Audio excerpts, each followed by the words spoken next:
السلام علیکم دوستو، آج کی اس ویڈیو میں ہم ڈسکس کریں گے ایک ناول جس کا نام ہے فرینکنسٹین اور اسے لکھا تھا میری شیلے نے۔ تو کہانی کو شروع کرنے سے پہلے تھوڑا بہت میری شیلے کے بارے میں دیکھ لیتے ہیں، ساتھ ہی اس ناول فرینکنسٹین کا انٹروڈکشن دیکھ لیتے ہیں۔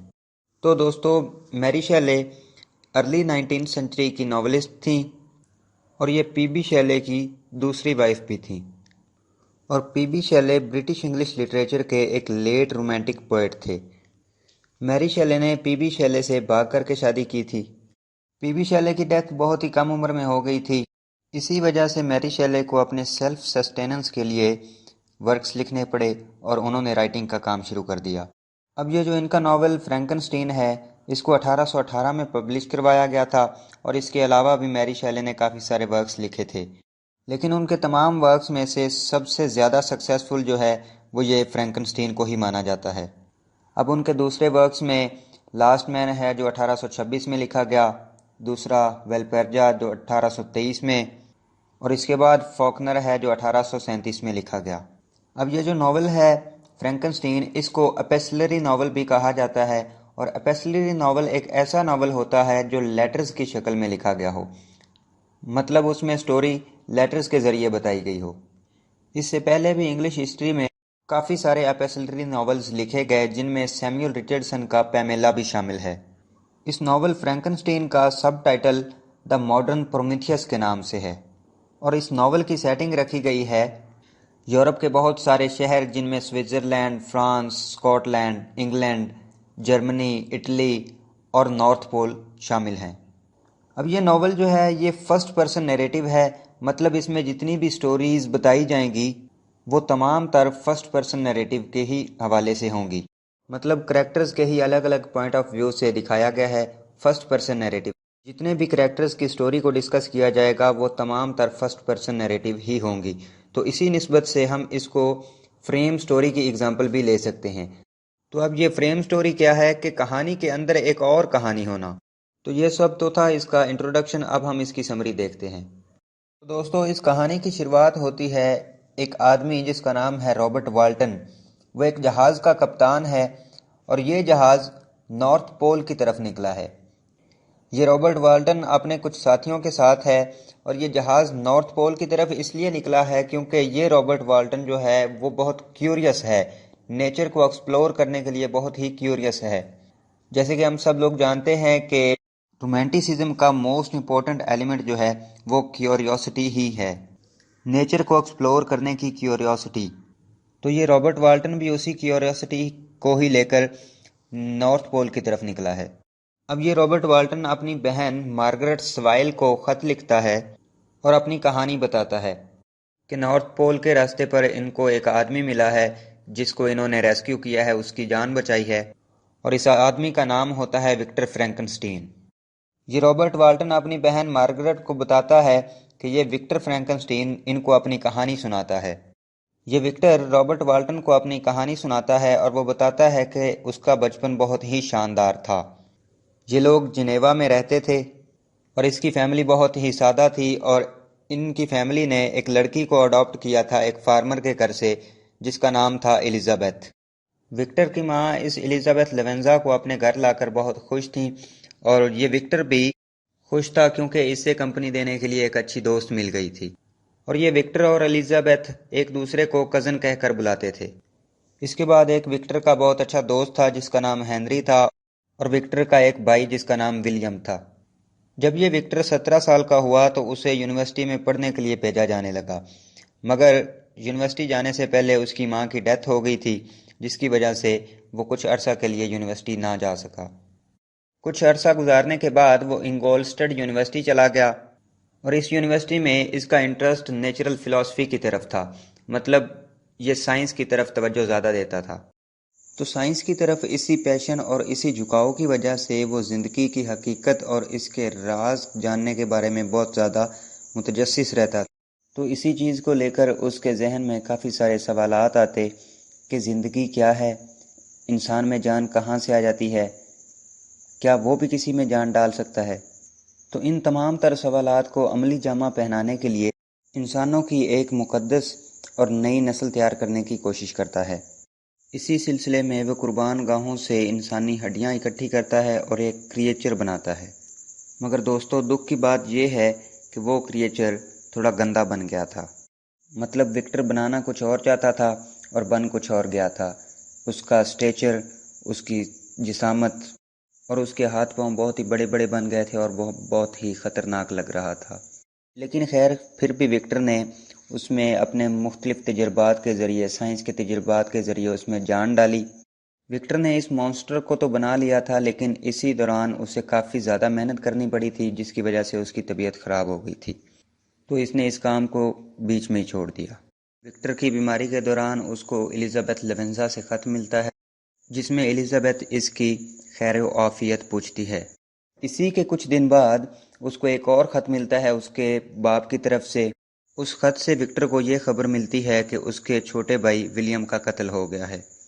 خط پڑھ کر اس کو بہت دکھ ہوتا ہے اور ساتھ میں وہ دیکھتا ہے کہ وہ مانسٹر جس کو اس نے بنایا تھا اس کے سامنے کھڑا ہوتا ہے اور اسے یقین ہوتا ہے کہ اسی نے ہی اس کے بھائی کو مارا ہوگا، لیکن وہ کسی کو بتا نہیں سکتا تھا کیونکہ کوئی بھی اس کی بات پر یقین نہیں کرے گا، اس لیے اس نے چپ رہنے میں ہی خیر سمجھی۔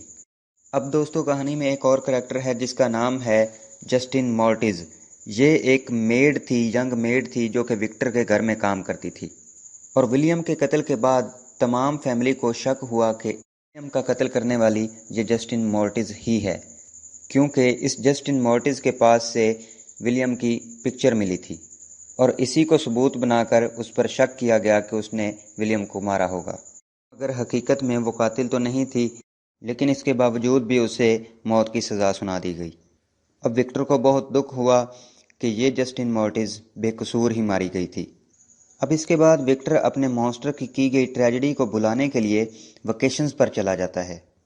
وہ نیچرل بیوٹی سے کافی لطف اندوز ہوتا ہے اور پہاڑوں پر چڑھائی کرتا ہے۔ ایک دن اچانک جنگل میں وہی مانسٹر جس کو وکٹر نے بنایا ہوتا ہے وہ اس کے سامنے آ جاتا ہے۔ وہ وکٹر کو کچھ کہتا تو نہیں، مگر اس سے درخواست کرتا ہے کہ وہ اس کی کہانی سنے، اس کی دکھ بھری کہانی سنے۔ تو یہ مانسٹر اب وکٹر کو اپنی کہانی سناتا ہے کہ جب تم نے مجھے بنا کر کے چھوڑ دیا تو مجھے کسی نے بھی قبول نہیں کیا، سب لوگ مجھ سے ڈرتے تھے اور مجھے دھتکارتے تھے، میرا ٹیریفائنگ لک دیکھ کر کسی نے بھی مجھے قبول نہیں کیا، اور ایون مجھ پر حملے بھی کیے گئے۔ مجھے اپنی جان بچانے کے لیے اس سوسائٹی میں رہنے کے لیے کافی عرصہ سفر کرنا پڑا۔ پھر وہ بتاتا ہے کہ بڑی مشکل سے اسے ایک جھونپڑی میں جگہ ملی تھی جہاں پر وہ رہا۔ اسی جھونپڑی کے ساتھ ایک اور جھونپڑی میں ایک نوجوان لڑکی اور ایک بوڑھا آدمی رہا کرتے تھے۔ یہ مانسٹر ان کو دیکھتا رہتا تھا اور ان کو دیکھ کر کے اس نے بولنا اور لینگویج سیکھی۔ وہاں اس مانسٹر کے پاس 3 بکس تھیں، جن میں سے ایک ملٹن کی لکھی ہوئی پیراڈائز لاسٹ تھی، اور انہی بکس کو پڑھ کر کے اس نے لینگویج سیکھی تھی۔ تو یہ سب کچھ بتانے کے بعد وہ مانسٹر وکٹر سے شکایت کرتا ہے کہ تم میرے کریٹر ہو، میں تمہیں ہی ڈھونڈنے کے لیے نکلا تھا اور اب تم مجھے مل گئے ہو، اور اب میری تم سے یہی ریکویسٹ ہے کہ میں اس دنیا میں اکیلا نہیں رہ سکتا، تم میرے لیے ایک فیمیل مانسٹر بنا دو۔ یہ سن کر وہ وکٹر اسے منع کر دیتا ہے کہ وہ اس کے لیے ایسا کچھ بھی نہیں کرنے والا، وہ پہلے ہی پچھتا رہا ہے کہ اس نے اسے بنایا تھا۔ مگر مانسٹر کے بہت زیادہ اصرار کرنے پر وکٹر مان جاتا ہے کہ وہ اس کے لیے فیمیل مانسٹر بنائے گا۔ پھر وکٹر اس فیمیل مانسٹر کو بنانے کے لیے ایک آئی لینڈ پر چلا جاتا ہے۔ ایک رات جب وکٹر اس مانسٹر کو بنا رہا ہوتا ہے تو اس کے دماغ میں یہ خیال آتا ہے کہ اگر اس نے یہ فیمیل مانسٹر بنا دی تو یہ دونوں تو مل کر بچے پیدا کریں گے، جو کہ انسانیت کے لیے کافی خطرناک ثابت ہو سکتا ہے۔ تو اسی سوچ کو لے کر اس وکٹر نے جتنی وہ مانسٹر بنائی تھی اس کو وہیں ڈسٹروائے کر دی۔ مانسٹر سارا سین دیکھ رہا تھا اور اس کو بہت غصہ آیا، کیونکہ پہلے وہ بہت خوش تھا کیونکہ اس کے لیے ساتھی بننے جا رہا تھا جو اس کو زندگی میں کافی آسانی پیدا کر سکتا تھا اس کے لیے، مگر اس سے ڈسٹروائے کر کے اس وکٹر نے اچھا نہیں کیا۔ تو یہ مانسٹر سوچ لیتا ہے کہ وہ وکٹر سے بدلہ لے گا، اور وہ وکٹر سے آ کے کہتا ہے کہ شادی والی رات تم سے ملتا ہوں۔ اب یہ وکٹر نے جو فیمیل مانسٹر ڈسٹروائے کی تھی اس کے ٹکڑوں کو بہانے کے لیے وہ سمندر کے کنارے گیا، لیکن وہیں پر اسے پولیس نے گرفتار کر لیا، اور گرفتار کس کے قتل میں کیا گیا تھا؟ اس کے دوست ہنری کلیربل کے قتل کے کیس میں۔ اب جب وکٹر کو یہ بات پتہ چلتی ہے کہ اس کے دوست ہنری کا بھی قتل ہو گیا ہے تو وہ بے ہوش ہو جاتا ہے یہ سن کر۔ تو جب اسے ہوش آتا ہے تو اس کا باپ اس کے پاس ہوتا ہے اور وکٹر پر سے کرمنل چارجز ہٹا لیے جاتے ہیں۔ وکٹر اپنے باپ کے ساتھ جنیوا واپس چلا جاتا ہے اور اس کا باپ اس سے کہتا ہے کہ اب بیٹا شادی کر لو، اور وہ ایلزابتھ لیونزا سے شادی کر لیتا ہے۔ مگر جیسا کہ اس مونسٹر نے وکٹر کو کہا تھا کہ شادی والی رات تم سے ملتا ہوں، تو عین شادی والی رات وہ مونسٹر آیا اور آ کر کے اس نے ایلزابتھ کو مار دیا۔ اب ایلزابتھ کے موت کی غم میں وکٹر کے فادر کی بھی ڈیتھ ہو گئی۔ اس سب کے بعد وکٹر نے یہ فیصلہ کیا کہ وہ مونسٹر سے بدلہ لے گا، اور وہ اس سلسلے میں اسے تلاش کرتا ہوا آرکیٹیکٹ پہنچتا ہے، لیکن اسے تلاش نہیں کر پاتا اور وہیں برف میں دب جاتا ہے۔ اور اس سے آگے کی کہانی ہم جانتے ہیں کہ رابرٹ والٹن نے اسے ریسکیو کیا، اسے بچایا، اس برف سے نکالا۔ اب یہ رابرٹ والٹن اپنی بہن مارگریٹ سوائل کو بتاتا ہے کہ وہ جس جرنی کے لیے نارتھ پول کی طرف نکلا تھا وہاں تو وہ نہیں پہنچ سکا، لیکن ہاں اسے وکٹر ضرور مل گیا ہے۔ افسوس کہ یہ وکٹر اپنی کہانی سنانے کے بعد یہ بھی مر گیا۔ تبھی یہ مونسٹر اس وکٹر کو ڈھونڈتا ہوا اس کے پاس آیا، لیکن تب تک وہ مر چکا تھا۔ لیکن رابرٹ والٹن کو اس وکٹر کی ڈیتھ کا بہت دکھ تھا، اور اس نے اس مونسٹر کو کافی سنائی کہ تمہارا کریٹر تمہاری ہی وجہ سے مر گیا، اور کتنی شرم کی بات ہے کہ تمہیں اس کا کوئی پچھتاوا نہیں۔ مونسٹر کو بہت دکھ ہوا کہ اس کا کریٹر اسی کی وجہ سے مر گیا تھا۔ اب اس مونسٹر کے پاس کرنے کے لیے کچھ بھی نہیں تھا، کیونکہ اس کو ویسے ہی سوسائٹی ایکسیپٹ تو کرتی نہیں تھی، اس سے لوگ ڈرتے تھے، اور جہاں پر یہ جاتا تھا کئی لوگ اس پر حملہ کر دیتے تھے۔ تو اس ساری ذلت سے بچنے کے لیے اور وکٹر کی موت کے غم میں خود کو الزام دیتے ہوئے اس مونسٹر نے خود کو بھی مار لیا۔ تو اسی کے ساتھ ہماری کہانی ختم ہو جاتی ہے۔